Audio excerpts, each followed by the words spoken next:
third, I think, or maybe fourth session of the Vital Village Networks of Opportunity for Child Wellbeing 2024 webinar series, The Imperative of Now, Community Power and Healing Centered Advocacy. During our 2024 series, um, we are spending time hearing from leaders across the country who are using healing centered approaches to build community power and advocacy strategies grounded in the dignity of children and families. Today, we are joined by two members of the Boston Breastfeeding Coalition to talk about their respective leadership journeys and the work that they're doing around healing centered advocacy across the Commonwealth of Massachusetts. As we begin our time together, I'd like to acknowledge that we're continuing to strengthen our language justice practices, and this webinar series will be available in Spanish with interpretation services provided through our partners at the Community Language Cooperative based in Colorado. At this time, I'd like to welcome Gisela to provide us with a brief orientation. Thank you very much. Hello, everyone. Hola a todas las personas. Ahorita repito este mensaje en español. My name is Gisela Escobedo, and I'm here with the Community Language Co-op. And I just want to say thank you to the organizers of this event for your commitment to language justice. Thank you for giving an opportunity where people can participate and engage in the language of their heart, the language that they feel most comfortable in, that it's the language that we practice at home. So to create this space, we're going to be using simultaneous interpretation. When I finish saying this in Spanish, we're going to turn on interpretation. And you're going to see a globe icon on the bottom of your bar that says interpretation. If you're not fully bilingual, I ask that you select your preferred language. If it's English or Spanish, if you're bilingual, you don't have to use our services. If you're joining today from a phone or a tablet, it has three dots on the bottom that says more. You're going to click on it, then click interpretation, then you choose your language. A few things to remember if you're going to be presenting or facilitating, please be aware of your speed, knowing that Spanish takes 20 to 25% longer than English. Hola a todas las personas, mi nombre es Gisela Escobedo. Y estoy aquí con la Community Language Co-op y quiero darle las gracias a los organizadores de este evento por su compromiso a la justicia del lenguaje. Gracias por crear una oportunidad donde las personas pueden participar e involucrarse en el idioma de su corazón, en el idioma que se sienten más cómodos, que es el que practicamos en casa. Para esta reunión vamos a estar usando la interpretación simultánea. Cuando termine de decir esto, van a aprender interpretación y usted va a ver un icono de globo en la barra de abajo de su pantalla que dice interpretación. Si usted no es completamente bilingüe, le pido que seleccione su idioma preferido, ya sea inglés o español. Si eres bilingüe, no necesitas usar nuestros servicios. Si estás con nosotros desde un teléfono o una tableta, vienen tres puntitos donde dice más o more. Le das un clic ahí y después seleccionas tu idioma. Algo para recordar, si vas a hablar o presentar, por favor, sé consciente de tu velocidad. Cualquier pregunta, estaré en el chat. If you have any questions, I'll be on the chat. Muchas gracias. Thank you very much. You can go ahead and turn on interpretation. This time, please select the language that best suits your needs.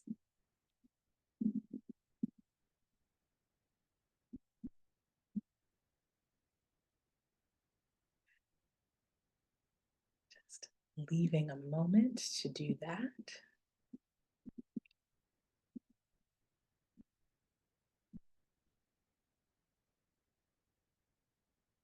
About that, just making sure everyone has the opportunity to select the language that best suits their needs.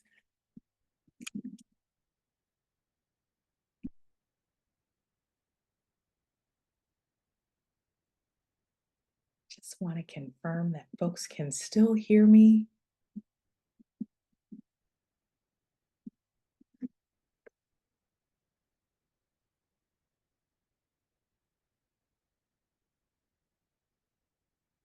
Alrighty. So excited to continue our conversation today. Just want to share a few housekeeping things. Today's webinar will be recorded and posted on the Now Innovation Forum within the next few days. We encourage you um, we encourage you to engage with us by sharing what resonates with you in the chat box and submitting questions through the Q&A button through the Q&A button on your screen. Our guests will have the opportunity to respond to questions later in the hour. While we'll only be together for a brief time, it will be packed with lessons from the field, as well as opportunities or stories from the field and lessons that you can take back to your own practices. We'll also share a brief overview about Vital Village networks and the networks of opportunity for child well-being, followed by remarks from our featured speakers. And as I mentioned before, you'll have an opportunity to pose questions, and then we'll wrap up with a few announcements and some upcoming opportunities. So whether you are joining us for the first time or you've been with us for a while, I just want to share a little bit about Vital Village Networks. We are a collective of change makers who are committed to pioneering sustainable approaches to transform child, family, and community well-being. We are rooted in Boston with a broad web of peers and partners across the country who are all connected through the networks of opportunity for child well-being, better known as NOW. We are bonded through our guiding principles of creating shared spaces for belonging, learning, engaging, and transforming our communities together. To learn more about our work and share your own stories, we invite you to visit the Now Innovation Forum, where you'll find access to a variety of tools, resources, and stories of leaders working collaboratively to shift what it means for our children, families, and communities to thrive. And of course, if you haven't already registered for the Vital Village Network's National Community Leadership Summit, you can take an opportunity to do that there too. So now that you know a little bit more about Vital Village Networks and you've been oriented to our work, I'd like to highlight some of the key questions we are hoping to explore in this series. So this year, we're really focusing and digging in on what does it look like to harness, activate, and build community power? What can we learn from resident-led advocacy movements? Thinking about voter education, birth equity, food systems, and early childhood education, and their strategies towards self-advocacy, collective action, and legislative change. So regardless of whether we're in an election year or not, these questions are imperative to creating a world where our children, families, and communities can thrive. I am so thrilled to welcome Chanel Ford and Melody Cunningham of the Boston Breastfeeding Coalition to talk about the power of healing-centered advocacy in their work to support families choosing to breastfeed. So I would love to welcome Chanel Ford. So we will hear from Chanel first, followed by Melody. So Chanel, welcome.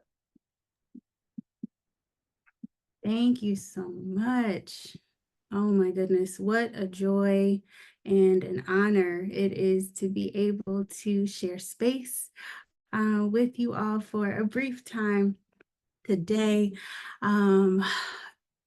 Just starting with a heart full of gratitude for the Vital Village family, the Now family, and, just all of those that I have the complete honor of getting to serve alongside in this work, to Melody, to my sister in this work. Grateful to be able to share this space with you today.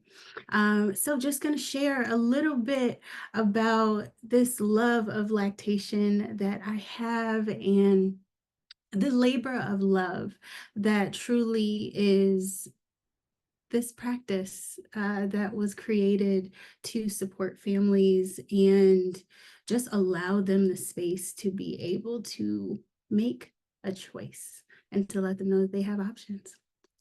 So this is Heart to Heartbeat, Lactation and Wellness, a labor of love. And next slide, please. So, journey to IBCLC and beyond. So I am currently an international board certified lactation consultant, and it's a lot of letters, but some of the most beautiful letters that I have the honor of having behind my name. But it didn't start there. So my journey started as a breastfeeding mom, as a new mom, as, someone coming into the space that was, somewhat familiar with breastfeeding and had a few family members that had also breastfed. But the first thing I really heard and really focused in on was the fact it was healthiest for my baby. So I'm like, okay, let's go. That's what we're going to do. And then we just continued on from there. The more I learned about breast milk and the benefits of breast milk and what it could offer my baby and what it could actually offer me as well, it just made me fall absolutely in love with it more and more. And it absolutely was not an easy journey at all. I absolutely had moments where, I'm crying, my baby's crying, I'm crying on my baby, he's crying on me. It was absolutely, one of these experiences that I had no idea was setting me up for a career and a pathway to be able to serve in such a beautiful capacity. And with this journey, starting, breastfeeding my son and then breastfeeding my second son, I had polar opposite experiences. With my first little guy, it was one of those situations where, he was the poster child of breastfeeding. And, I didn't experience too, many pains or, supply issues. But then with my second little guy, I did. And we struggled for the first 2.5 weeks. And, just the equitable access and availability to services and resources and providers that look like me. Those were all things that were also swirling around in my mind. And soon after that, I had an opportunity to become a WIC breastfeeding peer counselor. I was currently getting WIC services and had a peer counselor, and I had the opportunity to be able to serve in that capacity. So that was an absolutely amazing thing. And from there, I obtained my certified lactation counselor certification. And again, just furthering this journey in a career that honestly I didn't really know existed.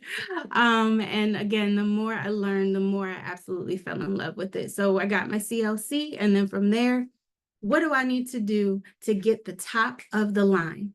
I want to get all the way to the top so I can have the largest impact for families. So set my sights on the board exam, started getting my stuff together. And, honestly, with that board exam, very rigorous exam, I didn't pass the first time. That was soul crushing. But I was like, nope, this means too much to me. This means too much to the families in my community, the families I want to serve.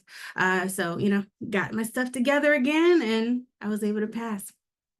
And from there, it was this vision of creating a space where families, again, especially those that look like me, those that are underserved, those that are underrepresented, historically excluded, and those that are marginalized, be able to have these brave and safe spaces to be able to advocate for themselves as it relates to birthing and feeding their babies. So through that, Heart to Heartbeat Lactation and Wellness was born. And after that, it's like I'm just an overall lover of lactation, birth work, and just always looking for the next opportunity to learn even more so I can get some more skills to be able to pour that back out into the community. So I pursued a certified perinatal educator certification. And now currently I am in the midst of my certification process to become a childbirth educator, and looking to launch Sankofa Childbirth through Heart to Heartbeat, hopefully by the winter. And in the corner, I always love showing this photo because my boob socks and my booby mug. If you know anything about me, I always have something boob related on or with me. I have a boob pin today, and usually I have my booby earrings or something. But it absolutely is representative of the fact that this is daily life for me. This is absolutely lactation life. This is something I live and breathe every single day, and I'm just forever grateful to be able to serve this way. Next slide, please. So the purpose and vision. At the heart to heart, it starts with my babies. So these are two images of me breastfeeding my second son in the hospital. And that other photo there you see is my first baby. So a little bit more about my practice. It was birthed in 2020, so in the midst of the pandemic, from this love of lactation and just an unwavering commitment to community. So we offer a variety of different services in the community: clinical breastfeeding management, lactation training, facilitation, but probably my favorite part is the community-centered activism, education, and support. And with all of these efforts, absolutely intentional to just make sure that we are centering the voices of the families that we serve. And my current and absolute goal and forever goal is to really increase and expand the landscape of lactation in Springfield and just in Western Mass in general, just to make sure our families have available services, but more importantly, that they are accessible and they absolutely feel welcome in all of these spaces. Next slide, please. And the final slide. One of my favorites again. So this is just a visual representation, of some of the amazing things that I've been able to be a part of and facilitate and create. But I absolutely love, love, love this quote. We don't heal in isolation, but in community, because there is so much power in community. Absolutely so much power there.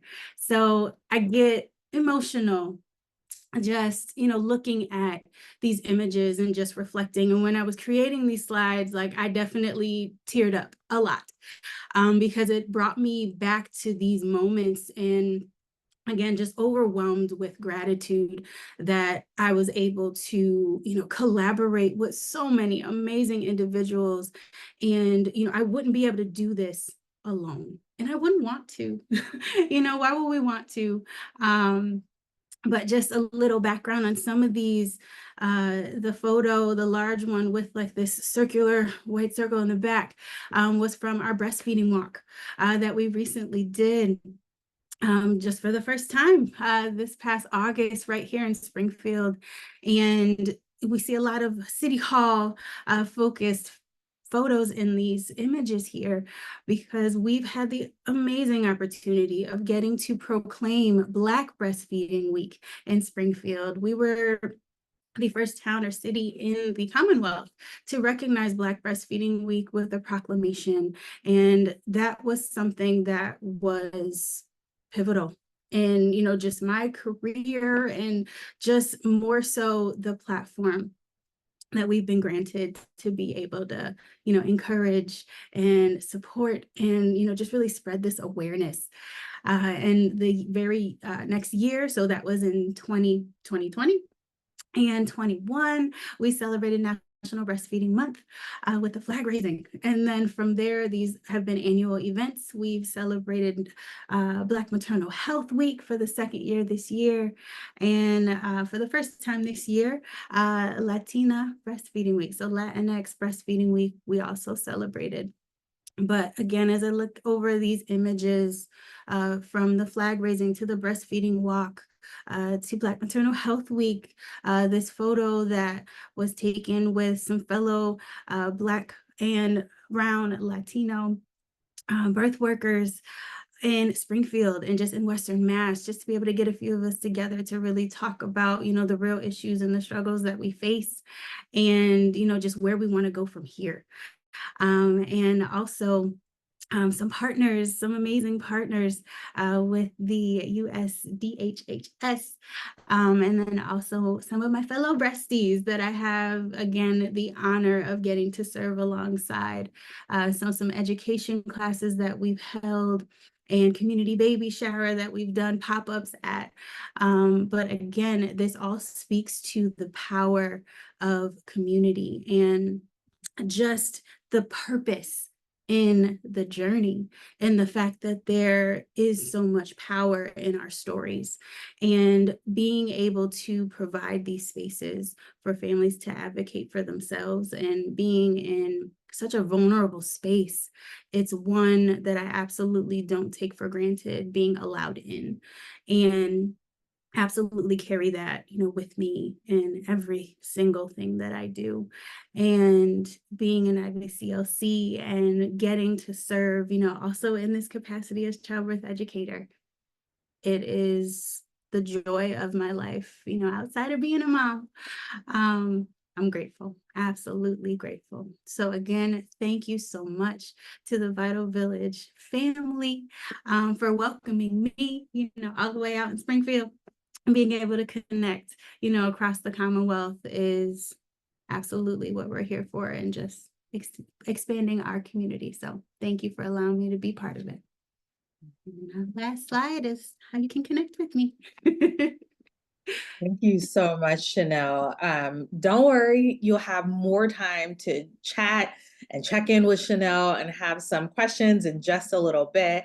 I now want to welcome Melody Cunningham to join us. For folks, I see you're adding things in the chat, so I want to invite you, if you have questions, there's a little button that says Q&A on the bottom of your screen. If you're not seeing that, click those three little dots that say more. Feel free to continue to add your questions. We'll get to them in just a little bit. But Melody, I'm going to turn it over to you. Thank you so much. Thank you for having me, Rhonda. Thank you, everyone who showed up today. You could have been anywhere, but you decided to be here with us. Thank you, Chanel, for that beautiful presentation and those wonderful visuals. I love her. We don't get to see each other often, but that's one of the perks of the Boston Breastfeeding Coalition. You make wonderful connections like that. So yes, my journey into lactation counseling by me, certified lactation counselor, and more importantly, breastfeeding mother of 5. Next slide, please. So the way I came into this, and I know my Vital Village family is probably so tired of hearing it, and my Boston Breastfeeding Coalition folks, you've heard it a million times, is 8 years ago, I was on Facebook and I saw a post for the Rose training. And the Rose training is reaching our sisters everywhere. All of these things are important because they are part of the network of the Boston Breastfeeding Coalition and part of the evolution that a person who comes into contact with BBC goes through. There is definitely an evolution. So as a mother of 5 myself, who bumbled my way and stumbled my way, like Chanel, through breastfeeding my children, this training really opened my eyes to breastfeeding education and mentorship through a culturally competent curriculum. So I saw people like me, is what that means in layman's words. I saw a bunch of women who looked exactly like me and had the same struggles. And then more importantly, I saw women in positions of who were educators who understood the things that I had gone through. I went through some things, even doing it 5 times, no experience with no child. Either of the children was the same. It was all different. And I had very cold responses when I went to seek help. I didn't get help. So it would have been I think people would have understood if I would have quit, but I didn't, because I didn't. Next slide, please. Support from Vital Village in Boston Breastfeeding Coalition. What they did for me was provide everything I needed to do the CLC. I took the CLC course with a grant from Boston Breastfeeding Coalition, if I recall correctly. It's been a while now, so I don't always have all of my facts completely straight. I'm not Donald Trump, but I don't always get my facts completely straight. They provided me with everything. Like, I didn't take the IBCLC, but like Chanel, I didn't pass the CLC on the first time. However, I didn't feel left alone. I didn't feel rushed. I didn't feel as though I couldn't do it. I felt as though, okay, I didn't do it, but I'm still needed. I'm still valued in this community of other breastfeeding my peers and people who were more advanced than I was as well. I felt needed, I felt wanted, and I continued to go. I was never left alone. Like I said, even after not passing the first time, my support was there. It was always behind me and in front of me. Next slide, please.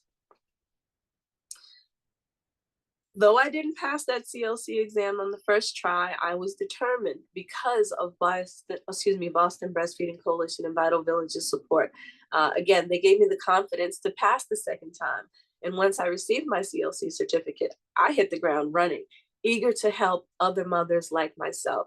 Again, now I'm in a space where I know I wasn't alone. I didn't know that before this. It was through Boston Breastfeeding Coalition, the connections, through peer leadership and through community outreach, that I got to understand there was a world out there that I could be a part of because I had experienced it. And now I have knowledge. I have knowledge to help others. Next slide, please. Haha. So I like this picture. I grabbed it from Pinterest.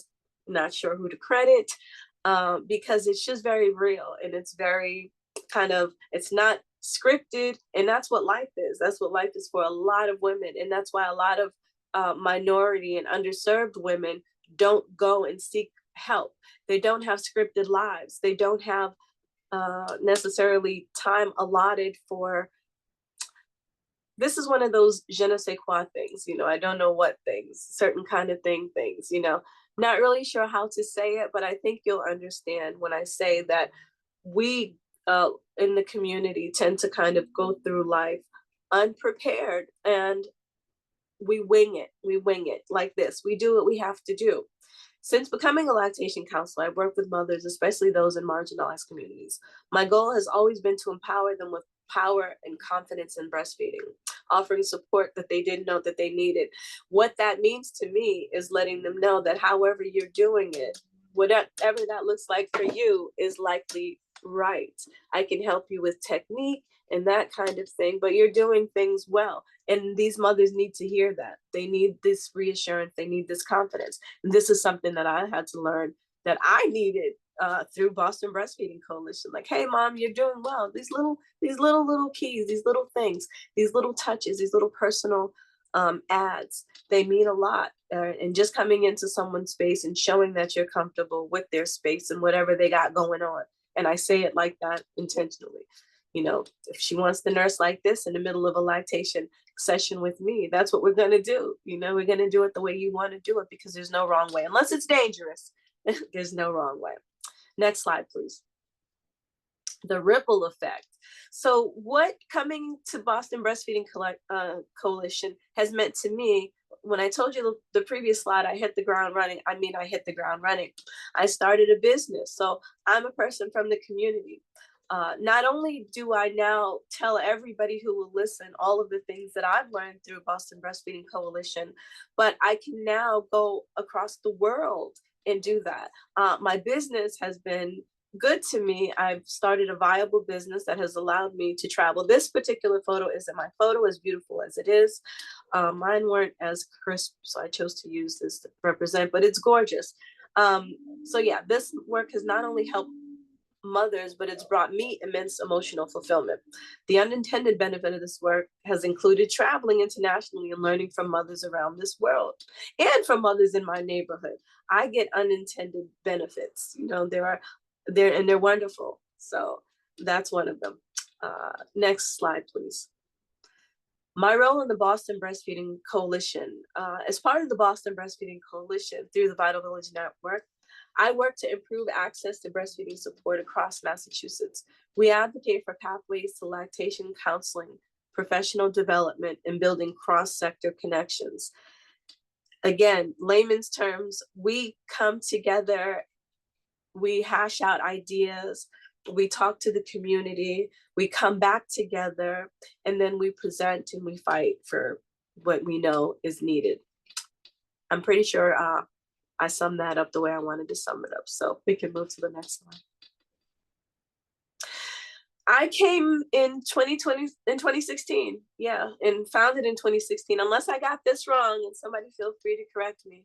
The Boston Breastfeeding Coalition is committed to promoting connections among individuals and organizations that advocate for breastfeeding support, especially in communities of color.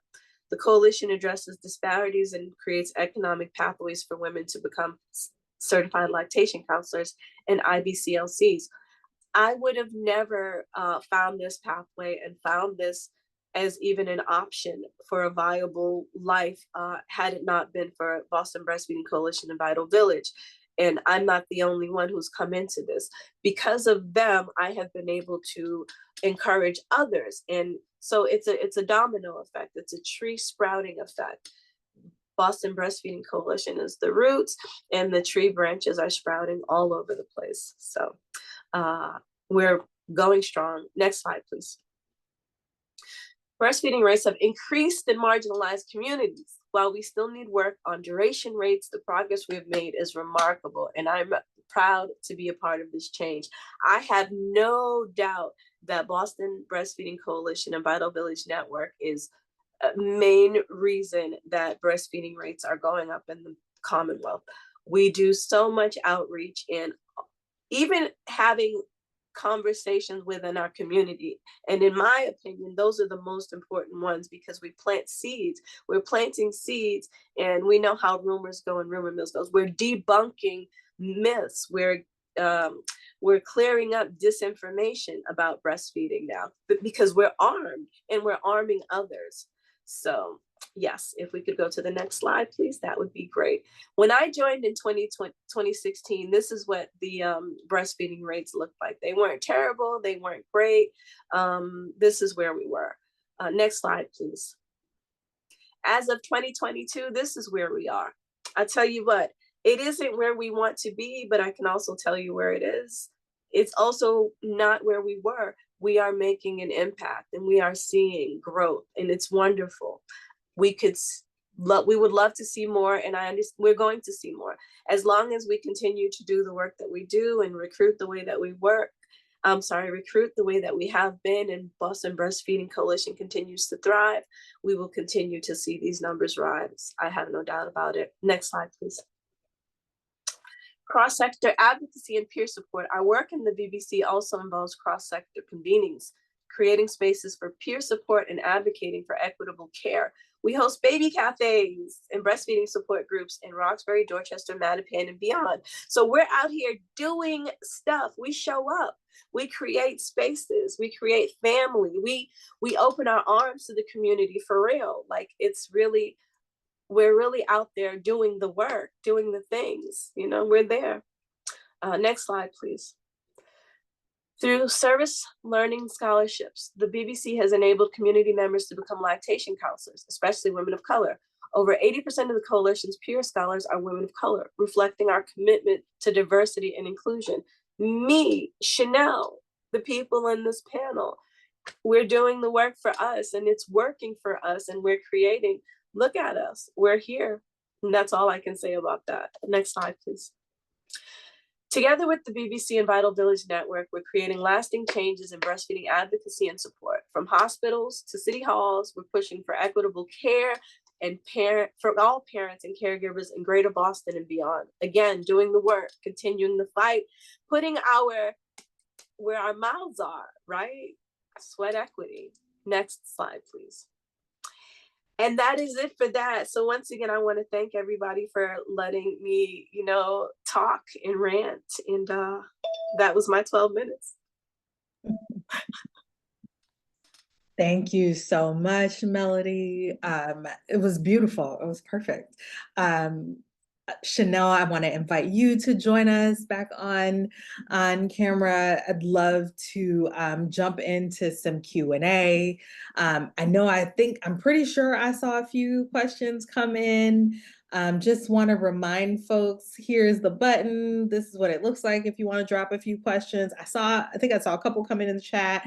I have a couple, so I'm happy to start with my questions, but want to encourage folks to drop some questions. So here's what it looks like, and then I'm gonna stop sharing my screen so you can see these beautiful folks in all their glory on your screen. So I had a couple questions for you all, and one of the things that you both talked about was your work as certified lactation consultants and international board certified lactation consultants. And one of the questions that came up for me is, what does it mean for families to have access to that in their communities, to have access to, I'm going to shorten it to IBCLCs. What does it mean for families to have access to that in their communities? Everything. It means everything. It just really allows for families to be able to know that they have options and they can reach out for skilled support. With all of the amazing lactation credentials that are out there, we all serve such a beautiful purpose. And, we operate within our scopes, right? And we are positioned uniquely to be able to handle these specialized, situations, whether it's, like low milk supply or, worse. We are equipped with this information. We follow evidence-based information to be able to pour that back out into the community. We take that information in, and then we are able to disseminate that back out. But access is absolutely everything. Availability and access, two totally different things. So we want to make sure that we have both. Mm-hmm. Yeah. Melody, anything you want to add? Yeah, and it can mean the difference between a successful breastfeeding journey that someone really wanted in giving up because they didn't have access to help and support. And sometimes it's just some kind words or a quick nipple position change. It can mean the difference between a healthy baby and, and breastfeeding journey and not having that. Yeah. And building on that, I think you both talked about the importance of cultural competency and cultural relevance. Can you talk about the importance of that piece of it too? Oh, let me tell you, I love telling this because multiple times I've gone into lactation counseling sessions, and within 15 minutes, the mom is in my arms crying because finally she feels worthy, she feels heard, because I come in with a cultural understanding. I come in with details that are not given to her because they're missed, because cultural pieces are, these important cultural pieces are missed. So that right there tells me all I need to know. It's like that hug, that warm hug. It's that exchange of energy. It's that feeling, just how you said, like just enoughness. It's affirming. It is like just that idea of like, okay, I am worthy of this experience. And you feel this connection. I mean, yes, we know that, all skin folk ain't kinfolk, right? Right. But we get to experience something so beautiful when we enter a space that traditionally we don't find others that look like us.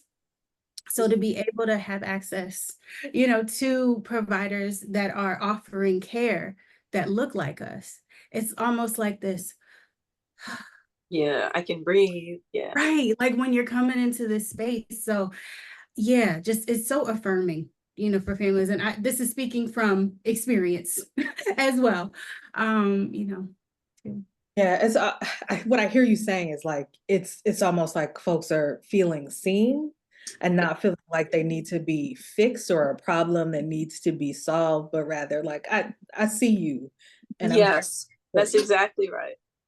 Yeah, I really appreciate that. And it's affirming for us as well, because we know that, yes, you get why I'm here for you. So I am doing exactly what I set out to do. you know what it takes to break down into a stranger's arms within 10 minutes. You know, I certainly wouldn't just do that out of nowhere. I would really need to trust you and feel some comfort and just something from you that I lose words often, but I think you feel what I'm getting. You're picking up what I'm putting picking up what down. you put down. Okay, I got yeah. So there's something about that. It takes a lot for someone, especially a vulnerable mom, to give you, to give that to you. So it's affirming for us as well. Yeah. Yeah. Show up authentically, and us too. Like, we can come into that space and just be real, because Yes. Oof. So we had a couple of questions here in the chat. They're coming in the Q&A. So I'm gonna start raising them. So one question comes from Ellen. It says, how is the in-person attendance going at the Boston baby cafes? Do moms still prefer virtual, or is it a mix?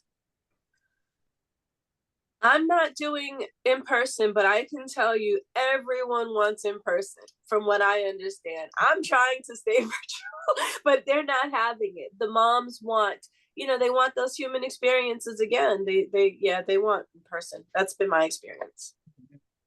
And then there's another question connected to that. This is from Nakia. It says, I think this one's specifically for you, Melody. It says, what advocacy opportunities or gaps are there based on socioeconomic status? They go on to say, I felt over-prepared as a researcher. However, as a Black woman, winging it or being prepared, health inequity or lack of medical autonomy seems systemic. So I'm wondering if this is about, I'm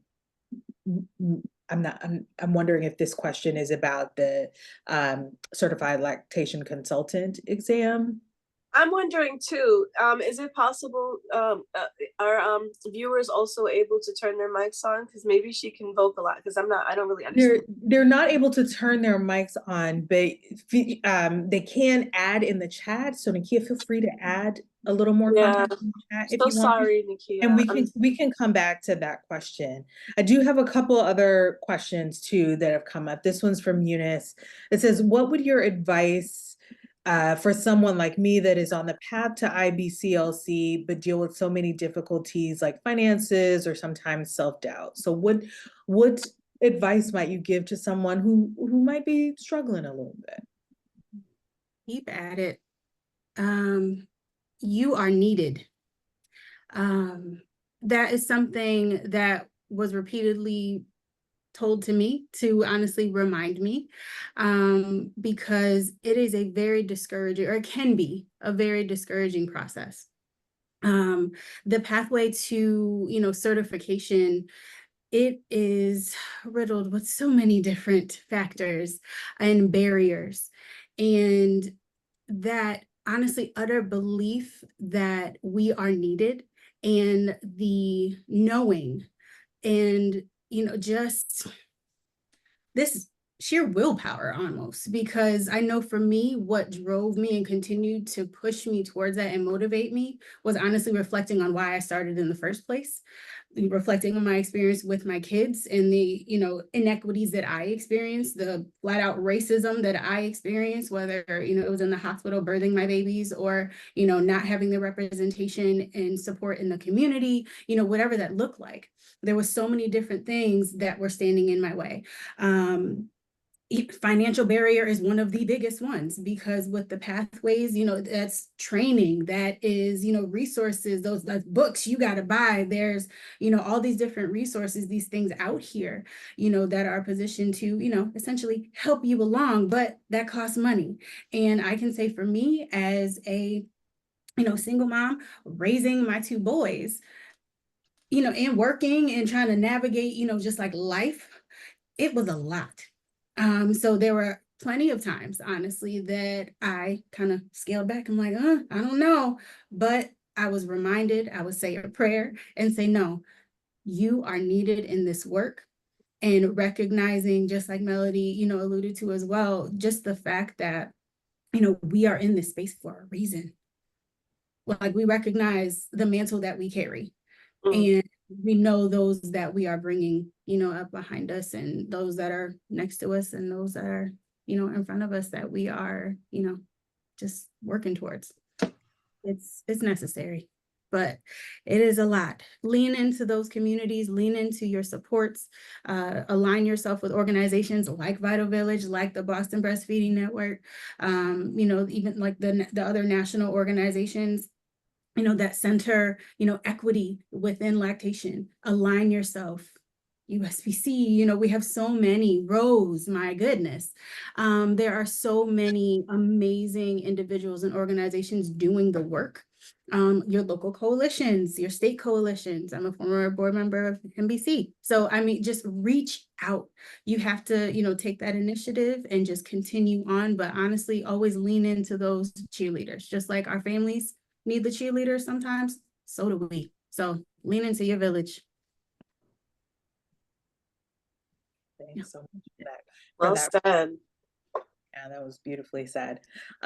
This question comes from Tanya, and it may be similar, but I'm still going to read it out. It says, because breastfeeding support can be expensive, is care from CLCs and IBCLCs available to Medicaid recipients in Massachusetts, or do these clients only have access through WIC or self-pay? So CLCs are not paid through Medicaid or insurance, unfortunately. IBCLCs can be, and home visits, depending on, like, I know Blue Cross Blue Shield is good for it. I have had people get reimbursed depending, I guess, on how you bill, if you know how to bill correctly. But the short answer is IBCLCs can be covered by Medicaid and certain insurances, but CLCs typically are not. Yeah, definitely echoing that. Yet. We're working on it. Like, it will happen. It will happen. It's coming. It's got to. Well, you know what? That really leads into a good question around what are some of the policies. So since you said yet, I'm wondering, are there some policies or some bills or advocacy that you all are pushing for or advocating for to get it covered or to get some of these services covered and supported that you might want to highlight or talk about? So I don't know these bill names specifically, but I'm all over everybody's panel and so forth. From Mass Doula Coalition to, like, I'm all over everybody's everything. So apologies, I can't keep the bill numbers together, but absolutely, I'm all over it. And when I can, I show up at the State House as well. I know, especially with, like the most recent, the maternal health bill that the governor signed in, I think we're still trying to navigate and figure out what that's going to look like. I know for lactation consultants, it had something in there regarding licensure. So what that's going to look like and how that's actually going to manifest and translate to care. I can absolutely say, like myself, I'm still in that space of like, okay, I'm trying to figure it out still myself. There's actually a call I'm jumping on later on this evening to, kind of give us a bit more information. So we'll definitely have to stay tuned. We will definitely circle back once we have more information. But it's very encouraging to see, legislation, especially on this level, and just the advocacy efforts across the Commonwealth is so inspiring, and it is so encouraging, and it's such a relief. And it's loud now too. Now it's loud. So we love it. We love to see it. And, absolutely, our families deserve this and so much more. And it's just a beautiful thing to be able to bear witness to, but then also, contribute, in whatever way, we're able to. We still have a few more questions, and folks, we probably have time for a couple more, so feel free to continue to drop them in. This one comes from AR. This one says, on the provider perspective, will you speak on some of the challenges you're currently facing or things you need to amplify your businesses? as providers of care? Well, one of the things is Medicaid not covering, and all insurances not covering both CLC visits and IBCLC visits. They're both necessary. IBCLC visits, obviously, for sure. CLC visits as well. So that's a huge challenge because that presents a barrier for the people, who cannot afford out-of-pocket costs. Huge barrier. Kind of goes back to like the idea of like availability of services and then like the accessibility of those existing services. And I mean, funding is always the root of so many, of these things. It's like to do the work that we want and need to do, we need the resources to do it. So even that access to funding sources and those types of things, I can say that is a challenge. One that I feel like we all take on because we know how impactful and necessary this work is. And then also just referrals, I would say too, at least like in my area, we have, some amazing, health systems that offer a variety of services.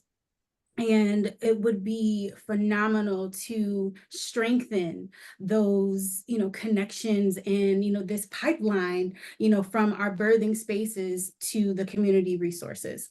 So I think like those would probably be like the two that definitely kind of are like elevated, I can say, like for me.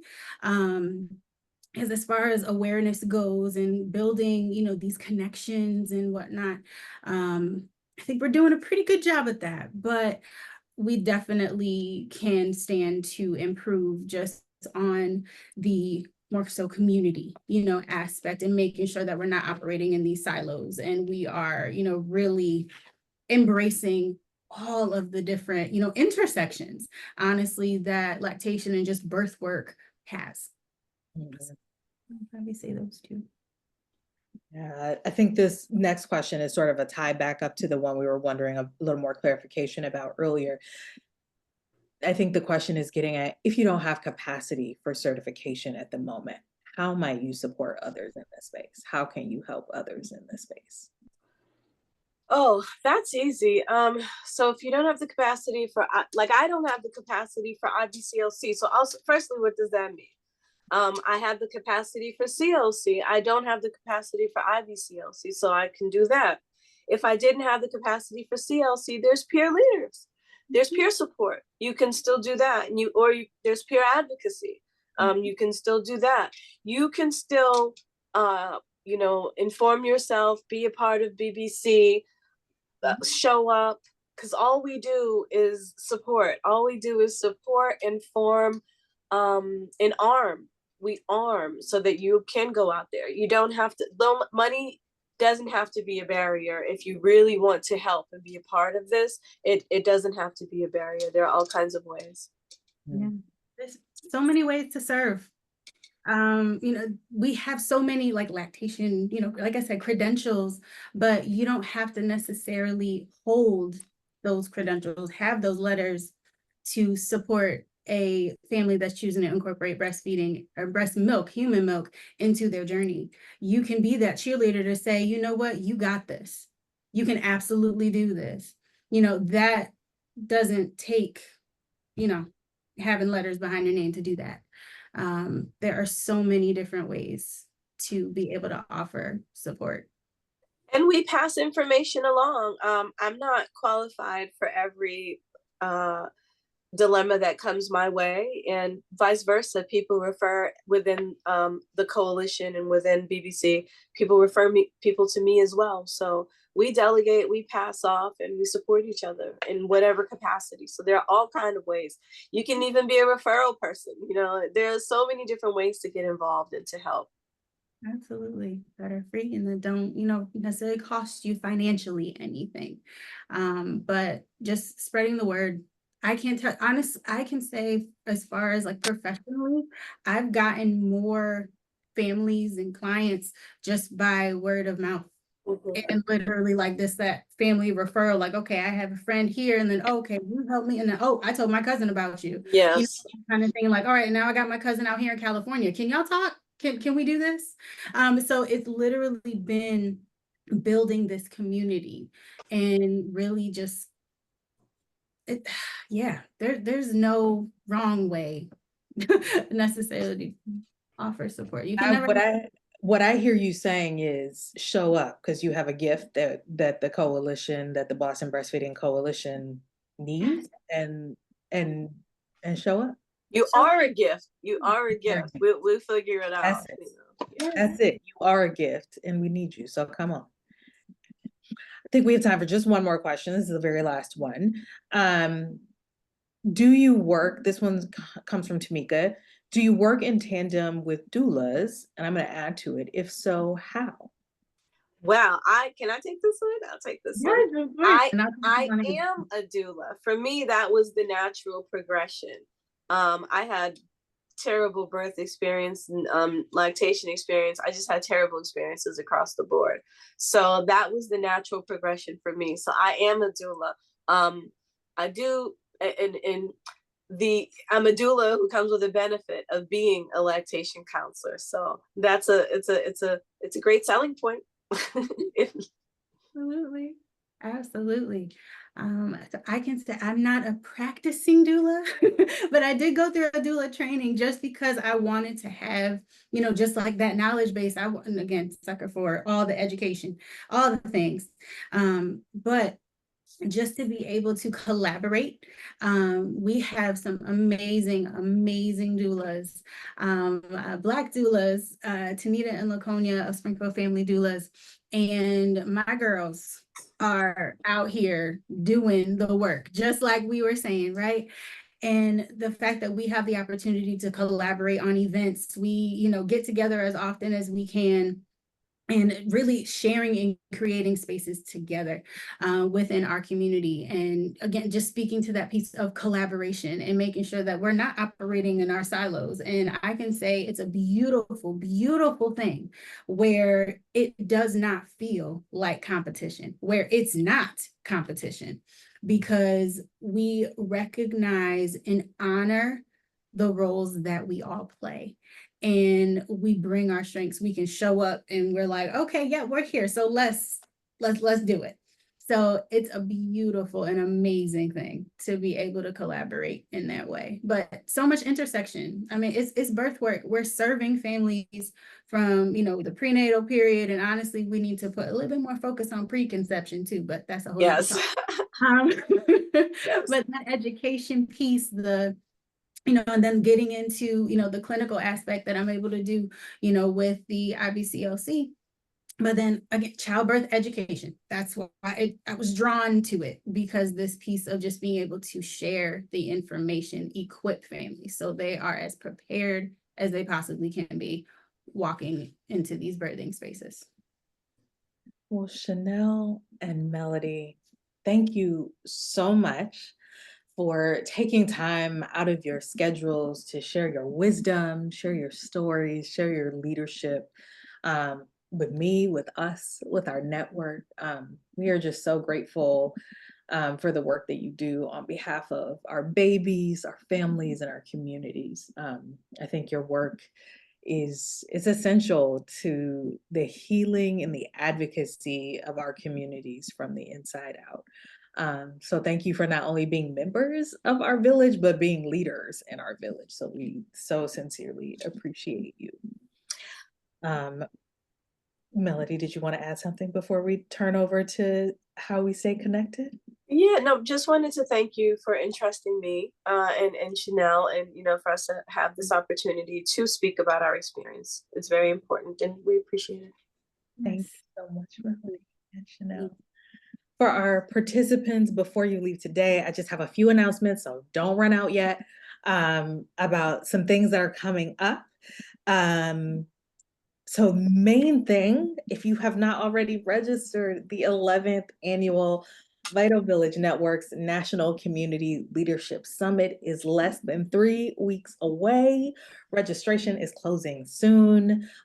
Please register, please join us. We would love to have you. We are going to be talking about radical connection and renewal for collective liberation. We are going to be talking about the intersection and interdependence of education, of healthcare, of food systems, of our policy, our stories. It's going to be a powerful 2 days right here in Boston over at Artists for Humanities. If you're coming from out of town, let us know. If you need some support, let us know. We'd love to have you with this. So please come join us. Also, following this session, you might receive a reflection guide to help you think about what you heard and how might you consider taking some actions around building community power. Also, season 3, we're gearing up for season 3 of our podcast series, In the Arena with Now. New episodes are going to be coming out later this fall, but you can check out our first 2 seasons, which can be found on the Now Innovation Forum or anywhere you get your podcasts. And of course, you can learn more about building community power and advocacy through our Now playbook, as well as our guide, our dignity-centered guide to reflecting on cooperative learning structures over at the Now Innovation Forum. So thank you for taking time to join us today. We look forward to seeing you soon, seeing you at the summit. Have a wonderful day. Take care of yourselves, your families, your communities, and each other. Thanks, everybody. Thank you. Bye.